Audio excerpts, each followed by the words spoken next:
In that perfect scenario where we have change of season or clients are inspired by looking at doing something a little different and getting a bit of depth back into the hair, we identify that the hair is too light. We know we need to fill. The question is, what do we fill with? At O&M, we've got a chart designed specifically for you, and you'll notice on the chart that our fill shade or pre-pigmentation shade is always one shade lighter than our target shade. The reason for this is we want to put some warmth in but not add too much depth to the color so we can maintain the result on the target that we're looking for. You'll notice in the chart as well that every fill shade has got a warm reflect in it. Hair that is going darker will look for warmth. Have you ever had the scenario of a client that has been blonde, has gone to a supermarket and purchased their own box color and done it in a brown because that's their desired result? Guaranteed that client comes back into the salon and her hair throws a shade of green. The reason for this is 100% based on the science behind how hair color works. That hair is looking for warmth. It's looking for a filler. We've learnt already that we know that brown is made up of a combination of our three primary colors, being red, blue, and yellow. That hair is looking for warmth, so it sucks the red out of the brown, leaving us with blue and yellow, and we all know what blue and yellow makes. Exactly the color that the client has in the chair in front of us, and it's a green. That then would relate straight into the world of that hair being too cool. What we need to do is tone it, and we all know when that hair is green, according to our color wheel, opposite green is red. We tone that hair with a red, putting that warmth back in, and your client ends up with the perfect brown. It's the missing link that we in the world of color correction can do. So if we explore a little further in terms of what our fill chart is all about, if we're on a level 10 as a start and we want to come down to a level 9, our target level is a 9, our fill shade would be a 10, remember always one shade lighter, and the fill shade or pre-pigmentation shade on that level would be a 10.3. If our target shade is an 8, our fill is a 9.3. If our target shade is a 7, our fill is an 8.3. If our target shade is a 6, our fill is a 7.3. If that hair is a little hollow, hot tip, you could use a 7.34. By adding that little bit of extra copper in the background will just give us a security blanket in terms of making sure that we pump a little bit more warmth in that hair. On a level 5, you have the option of filling with a 6.34 for a cool or a neutral shade. If you are looking for something a little warmer on a target result, you do have the option of filling with a 6.45, but just bear in mind 6.45 is in our red category, and you need to ensure if you're filling with a 6.45 that your target result is rather warm. Anything down from a level 5, you have the option of filling with that 6.34 or 6.45, just remembering, is it a warm color result or a cool color result? Depending on how many levels of depth we are adding, depends on the process that we need to do with regards to the world of filling.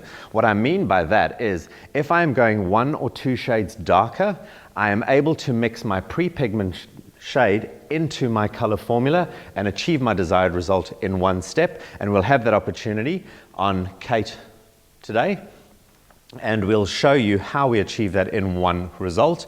If my target shade is 2 or more shades darker, so 3 shades plus, we need to break those 2 steps up. We will always do our pre-pigmentation first. We do that with a 1 or a 1.5%. We process that on the hair for 10 minutes. Do not shampoo, just wipe the excess color off the hair and then apply your target shade straight over the top with the 10 volume. 10 volume because we want maximum deposit. Process for 30 minutes, rinse, and your desired result will be exactly what you need it to be. Done.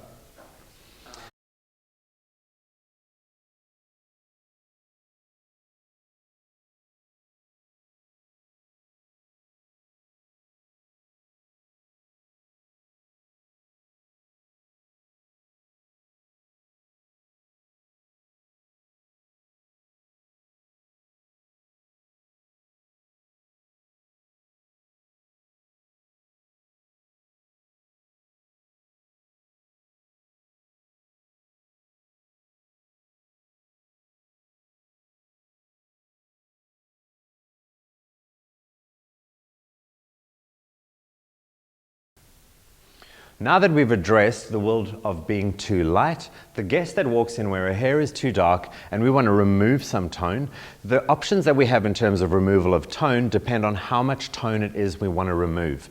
If it is just tone we want to remove, we would highly recommend a gentle cleanse. If it is level and tone that you want to remove, we'd recommend a full strength cleanse. So where it comes to just removing some tone, the formula that you would use for a gentle cleanse would be 1 scoop of keratin lightener, that's 30 grams. Always remember it's mixed in a 1:2 ratio, so you would mix in 2 parts or 60 mils of either a 1 or a 1.5%, and then you would mix in 30 mils of shampoo. Our desired shampoo that we would highly recommend to use is our detox shampoo. This is a beautiful cleansing shampoo, but still 100% color safe. And what it's going to do is it's just going to maintain the integrity of the hair, but give us a really workable product to gently remove tone from the hair. You will notice I said it's a 1 or a 1.5%. The difference between the two of those would give you an increase in strength of your cleanse. So depending on how many levels of tone you need to remove will depend on which activator you choose to use. Once you've mixed that all up, start in the darkest areas first, work your way through, massage it through the hair to ensure that you've got complete saturation in the area you're looking to remove either your tone or your level and tone, and then process until you achieve the desired result. Rinse, shampoo, condition, and you're done. Where you need to remove more than just tone, you're looking to remove level and tone, what we would recommend is a full strength cleanse. Your full strength cleanse would basically be your normal mixation with regards to keratin lightener, which is 1 scoop to 2 parts activator. Your activator of choice could either be 10 or 20 volume. We do not recommend anything more than 20 volume when going on scalp. And to remove level and tone, you're basically going to find that just your 10 or your 20 vol will give you more than enough. We've always got our core restore, and in the world of going from something that is too dark and looking for more than just tone removal, you're looking for level and tone, the best thing you can do as a colorist is ensure that your client's integrity of her hair stays in optimal condition. So we'd highly recommend when doing your full strength cleanse that you incorporate part 1 into your powder. When you've finished processing and removing until you've achieved your desired result, give the client's hair a rinse, apply part 2, let that process for 10 minutes, rinse off, shampoo, conditioner, and then do your desired tone over the top to achieve the result you're looking for.